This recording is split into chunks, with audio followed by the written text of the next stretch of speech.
نبی فرماتے ہیں لا يدخل الجنت، آپ جو ماں باپ کا نافرمان ہے وہ جنت میں داخل نہیں ہوگا۔ جو ماں باپ کا نافرمان ہے، ماں باپ کو ستانے والا ہے، وہ جنت میں داخل نہیں ہوگا۔ ماں باپ کیا ہے؟ اللہ کی کتنی بڑی نعمت ہے۔ رب 15ویں پارے میں فرماتا ہے وَقَضَى رَبُّكَ أَلَّا تَعْبُدُوا إِلَّا إِيَّاهُ وَبِالْوَالِدَيْنِ إِحْسَانًا۔ رب قرآن میں فرماتا ہے حکم دیا تمہارے رب نے کہ تم اللہ کے سوا کسی کی پرستش نہ کرو، اللہ کے علاوہ کسی کی پرستش نہ کرو، اور اپنے ماں باپ کے ساتھ حسن سلوک کرو۔ اللہ نے جہاں اپنی عبادت کا حکم دیا ہے کہیں فوراً اس کے بعد میں ماں باپ کے ساتھ بھلائی کرنے کا حکم دیا ہے۔ حقوق اللہ کو ادا کرنے کے بعد، اللہ کے حق کو ادا کرنے کے بعد، بندوں کے حق میں سب سے بڑا حق جو ہے وہ ماں باپ کے ساتھ بھلائی کرنا ہے، ماں باپ کے ساتھ حسن سلوک کرنا ہے۔ ہوتا کیا ہے جب ماں باپ بوڑھے ہو جاتے ہیں تو بیٹا سمجھتا ہے کہ پتہ نہیں کب ان کی چارپائی میرے گھر سے اٹھے گی، پتہ نہیں یہ کب یہ گھر چھوڑ کر کے جائیں گے۔ لیکن میں کہوں گا ان نوجوانوں سے کہ آج جس بوڑھے کی کھانسی تمہیں اچھی نہیں لگتی، آج جس ماں کا تمہیں بولنا اچھا نہیں لگتا، ایک دن آئے گا کہ وہ کھانسی کی آواز تمہیں نہیں آئے گی، ایک دن آئے گا کہ ماں کا بولنا تمہیں نظر نہیں آئے گا۔ پھر چراغ لے کے بھی ڈھونڈو گے تو ماں باپ جیسی محبت کرنے والی شخصیت تمہیں نہیں ملے گی، پھر ماں باپ جیسا پیار کرنے والی شخصیت تمہیں نہیں ملے گی۔ آؤ ان بیٹوں کو میں پیغام دے دوں جو ماں باپ کو طرح چھوڑ کر کے جا کر کے الگ اپنی زندگی گزارنے لگتے ہیں والدین کی مرضی کے خلاف، ان کے لیے حدیث پاک کیا کہتی ہے۔ ایک نوجوان صحابی یمن سے آئے تھے، آقا کی بارگاہ میں آ کر کے عرض کیا یا رسول اللہ میں آپ کی بارگاہ میں آ گیا ہوں، اب آپ کا در چھوڑ کے نہیں جاؤں گا، اب میں آپ کی چوکھٹ چھوڑ کے نہیں جاؤں گا، یا رسول اللہ پوری زندگی اب آپ کی بارگاہ میں مجھے گزارنا ہے۔ مدینے والے مصطفیٰ نے ارشاد فرمایا کیا تیرے ماں باپ ہیں؟ انہوں نے عرض کیا ہاں یا رسول اللہ میرے ماں باپ ہیں۔ نبی نے فرمایا کیا ان سے اجازت لے کے آئے ہو؟ عرض کرتے ہاں یا رسول اللہ اجازت لے کے آیا ہوں۔ نبی نے فرمایا جب تم اجازت لے رہے تھے تو تم نے کیا کہا؟ کہا میں نے یا رسول اللہ کہ میں اب نبی کی بارگاہ میں جا رہا ہوں، اب واپس نہیں آؤں گا۔ نبی فرماتے جب تم نے ماں باپ سے یہ کہا تھا کہ اب ان کا بیٹا واپس نہیں آئے گا تو اس وقت ان کی حالت کیسی تھی؟ وہ ہنس رہے تھے کہ رو رہے تھے؟ صحابی نے عرض کیا یا رسول اللہ گلے مل کر کے پھوٹ پھوٹ کر کے رو رہے تھے کہ بیٹا جا رہا ہے اب واپس نہیں آئے گا، گلے مل کے پھوٹ پھوٹ کر کے رو رہے تھے۔ حدیث پاک کے الفاظ ہے مدینے والے مصطفیٰ اس انداز میں اٹھے کہ آپ کے جسم کے اندر جھرجھری پیدا ہو گئی۔ حدیث پاک میں آتا ہے نبی نے فرمایا ارجع الیہما فادھکہما کما ابکیتہما، نبی ارشاد فرماتے میرے صحابی واپس چلے جاؤ، جہاں سے آئے ہو وہیں چلے جاؤ، ارے اپنے ماں باپ کے پاس چلے جاؤ، ان کو جیسے رولا کے آئے ہو ویسے انہیں ہنسا دو، وہ یمن میں خوش ہو جائیں گے، تیرا نبی تجھ سے مدینے میں رہتا۔ سبحان اللہ۔ پتہ چلا جس گھر میں ماں باپ پہ ظلم و ستم ہوتے اس گھر کے در و دیوار بھی آنسو بہاتے ہیں۔ کیا بات! نبی فرماتے جاؤ اپنے ماں باپ کے پاس رہو اور انہیں خوش کر دو، وہ وہاں راضی ہو گئے تو تیرا نبی تجھ سے مدینے میں راضی ہو گئے۔ اللہ اکبر! یہ ماں باپ کتنی بڑی اللہ کی نعمت ہے، اس کا پتہ ہمیں تب چلتا ہے جب یہ سایہ ہمارے سر سے اٹھ جاتا ہے۔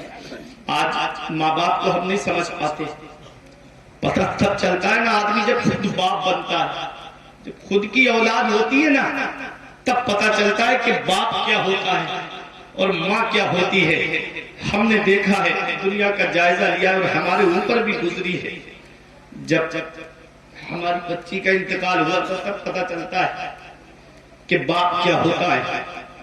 جب انسان کی اولاد بیمار پڑتی ہے تو کیسے ڈاکٹروں کے گھروں کے انسان چکر لگاتا ہے، رات کے 12 بجے بھی اگر بیٹا بیمار پڑ جائے تو رات کے 12 بجے بھاگتا ہے اپنے بیٹے کو لے کے کہ ڈاکٹر صاحب اٹھو، رات کے 12 بجے جگاتا ہے۔ اگر گاؤں کے سنگوتی کے ڈاکٹر سے فائدہ نہیں ہوتا تو رچھا دے کے جاتا ہے، وہاں بھی ڈاکٹر نے منع کر دیا تو بریلی لے کے جائے گا، اور بریلی کے بھی ڈاکٹر سے فائدہ نہیں ہوا تو کوئی لکھنؤ کوئی دہلی، جہاں جس نے جیسا بتایا وہاں اپنی اولاد کو لے کے گیا، اور کیا کہا ڈاکٹر سے؟ ڈاکٹر صاحب یہ میرے بڑھاپے کا سہارا ہے، یہ میرا لال ہے، یہ میرے جگر کا ٹکڑا ہے۔ ڈاکٹر صاحب زمین بکے تو بک جائے، مکان بکے تو بک جائے، گھر بار بکے تو بک جائے، لیکن میری اولاد کو کچھ نہیں ہونا چاہیے۔ آج کا دور کتنا ترقی کر گیا ہے. آج تو آپ کو ہر گھر میں موٹر سائیکل ملے گی. آج تو اکثر گھروں کے اندر کاریں آپ کو مل جائیں گی, اور کار اگر گھر میں نہیں ہے تو گاؤں کے اندر بہت ساری ایکو ایسی لوگوں کے پاس ہیں کہ آپ ان کو کرائے پہ لے جا سکتے ہیں. یہ ہمارے بزرگ بیٹھے ان سے پوچھو 30 35 40 سال پیچھے پلٹ کے جاؤ, کسی کے گھر میں موٹر سائیکل پائی جاتی تھی. ایسا غربت کا دور گزرا ہے. تم نے اپنے بچپن کو بھلا دیا, تم نے اپنے بچپن کو فراموش کر دیا. آج تمہاری اولاد بیمار پڑی, تم پریشان ہو گئے کہ میں باپ ہوں, میری اولاد بیمار پڑ گئی ہے, اس کے لیے چاہے زمین بیچنا پڑے لیکن میں اس کو ٹھیک کراؤں گا, میں اس کو دکھاؤں گا ڈاکٹروں کو لے جا کر کے. کیسے تم نے اپنے بچپن کو بھلا دیا کہ جب بچپن میں تم بیمار پڑے تھے, باپ کے پیر میں چپل نہیں ہوتی لیکن تمہیں پیدل ڈاکٹروں کے گھروں کے پاس لے کر کے گیا. ماں کے سر پہ چادر نہیں ہوتی, چادر اپنے بیٹے کو اڑا دی اس نے, لیکن لے کر کے ڈاکٹروں کے گھروں پہ گیا. راستے میں بارش آ گئی تو ماں نے چھاتے سے اولاد کو اپنی چھپا لیا, خود بھیگتی چلی گئی لیکن بیٹے کو بھیگنے نہیں دیا.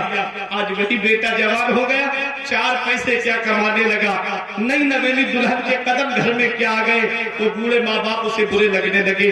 وہ ماں باپ جب یہ بولنا نہیں جانتا تھا تو ماں باپ نے اسے بولنا سکھایا, جب یہ چلنا نہیں جانتا تھا تو باپ نے انگلی پکڑ کے اسے چلنا سکھایا, جب یہ کھانا نہیں جانتا تھا تو ماں نے چھوٹے چھوٹے لقمے کر کے کھلا کے اس کو کھلانا سکھایا. آج وہی ماں باپ کے لیے کہتا ہے انہوں نے میرے لیے کیا کیا ہے, انہی ماں باپ کے لیے کہتا ہے کہ ماں باپ میرے لیے کیا کرتے ہیں. یہ گھر میں نے اپنے پیسے سے بنایا, یہ زمین میں نے اپنے محنت کے پیسے سے خریدی ہے. ارے نادانو تمہیں کیا پتا حدیث پاک کیا کہتی ہے. نبی کی بارگاہ میں ایک صحابی آئے, یا رسول اللہ میرے والد پہ میرا قرضہ آ رہا ہے, وہ دے نہیں رہے ہیں. نبی نے ان کے والد کو بلایا, بوڑھے صحابی تھے, عصے کا سہارا لے کے نبی کی بارگاہ میں آئے. نبی نے نبی کو سلام کیا, نبی نے سلام کا جواب دیا. نبی نے فرمایا تمہارے بیٹے کا جو قرض آ رہا ہے وہ دیتے کیوں نہیں؟ عرض کیا یا رسول اللہ جب میرے جسم میں طاقت تھی, جب میرے جسم میں قوت تھی, میں پیسے کما کے لاتا تھا تو بیٹے کو خرچ کے لیے پیسے دیتا تھا, کبھی میں نے اس سے حساب نہیں لیا. آج میرا بیٹا مجھے پیسے خرچ کو دیتا ہے تو مجھ سے کہتے ہیں کہ میں آپ سے لے لوں گا یا رسول اللہ, اب میں اپنے بیٹے کو پیسے کہاں سے دوں؟ میرے جسم کی ہڈیوں نے جواب دے دیا, میرے جسم کی طاقت نے بڑھاپے میں جواب دے دیا, اب میں اپنے بیٹے کو پیسے کہاں سے دوں؟ اتنا سننا تھا کہ آقا کی آنکھوں میں آنسو آ گئے. حدیث پاک کے الفاظ ہیں, نبی رونے لگے, صحابہ بھی رونے لگے. نبی نے ارشاد فرمایا میرے صحابہ, ان صحابی کی بات کو سن کے صرف میں ہی نہیں رو رہا ہوں, صرف تم ہی نہیں رو رہے بلکہ میرے ارد گرد جتنے پتھر ہیں, جتنے ڈھیلے ہیں, وہ سب کے سب آنسو بہا رہے ہیں. پتا چلا جس گھر میں ماں باپ کو ستایا جاتا ہے اس گھر کے در و دیوار بھی آنسو بہاتے ہیں. جس گھر میں ماں باپ پہ ظلم و ستم ہوتے ہیں اس گھر سے اللہ برکتیں اور سکون اٹھا لیتا ہے. حضرات ماں باپ اللہ کی اتنی بڑی نعمت ہے. نبی نے ارشاد فرمایا صحابی انتا و مالکا لے ابی کا, کہ میرے صحابی تم پر بھی تمہارے باپ کا حق ہے اور تمہاری جائیداد پر بھی تمہارے باپ کا حق ہے. پتا چلا بیٹا کتنا بڑا گھر کیوں نہ بنا لے, بیٹا کتنی بھی پراپرٹی جمع کیوں نہ کر لے, بیٹے پر بھی اس کے باپ کا حق ہے اور اس کی زمین و جائیداد پر بھی اس کے باپ کا حق. بے شک ماں باپ ہے, پوری زندگی بیٹا خدمت کرتا رہے تب بھی ان کے احسانوں کا بدلہ نہیں چکا سکتا. ایک صحابی نے اپنی ماں کو اپنی پشت پہ سوار کر کے حج کرایا اور نبی کی بارگاہ میں آئے, یا رسول اللہ میں نے اپنی بوڑھی ماں کو جو معذور تھی ان کو اپنے کاندھے پہ بٹھا کر کے حج کرایا ہے, کیا میں نے اپنی ماں کے احسانوں کا بدلہ اتار دیا؟ نبی فرماتے ہیں تیری پیدائش کے وقت تیری ماں کو جو درد کے جھٹکے اٹھے تھے, جو تیری ماں کو درد اٹھے تھے, ان دردوں میں سے ایک درد کا تم نے بدلہ نہیں چکایا ہے. تو پوری زندگی کی بات کرتا ہے, تو کتنا بڑا احسان ہے ماں باپ کا. انسان جو ماں باپ کو ستاتا ہے نبی فرماتے ہو جنت میں نہیں جائے گا. لا يدخل الجنت آپ, ماں باپ کا نافرمان, ماں باپ کو ستانے والا جنت میں نہیں جائے گا. اب سوچو ماں باپ کے اوپر جو ظلم و ستم کرتے ہیں, جو ماں باپ کو گھر سے نکال دیتے ہیں اور ماں باپ در بدر کی ٹھوکریں کھاتے پھرتے ہیں, وہ کیا جواب دیں گے قیامت میں اپنے نبی کو, کیا جواب دیں گے قیامت میں اپنے رب کی بارگاہ میں؟ یاد رکھو یہ ماں باپ اللہ کی بہت بڑی نعمت ہے. ان کا پتہ تب چلتا ہے جب یہ سائے ہمارے سر سے اٹھ جاتے ہیں. پھر چراغ لے کے بھی ڈھونڈو گے تو ماں باپ جیسی محبت کرنے والی شخصیت تمہیں نہیں ملے گی. اگر دنیا میں بغیر لالچ کے کوئی تم سے محبت کرتا ہے تو وہ تمہارا باپ ہے, اور بغیر مطلب کے تمہیں کوئی مشورہ دیتی ہے تو وہ تمہاری بری ماں ہے.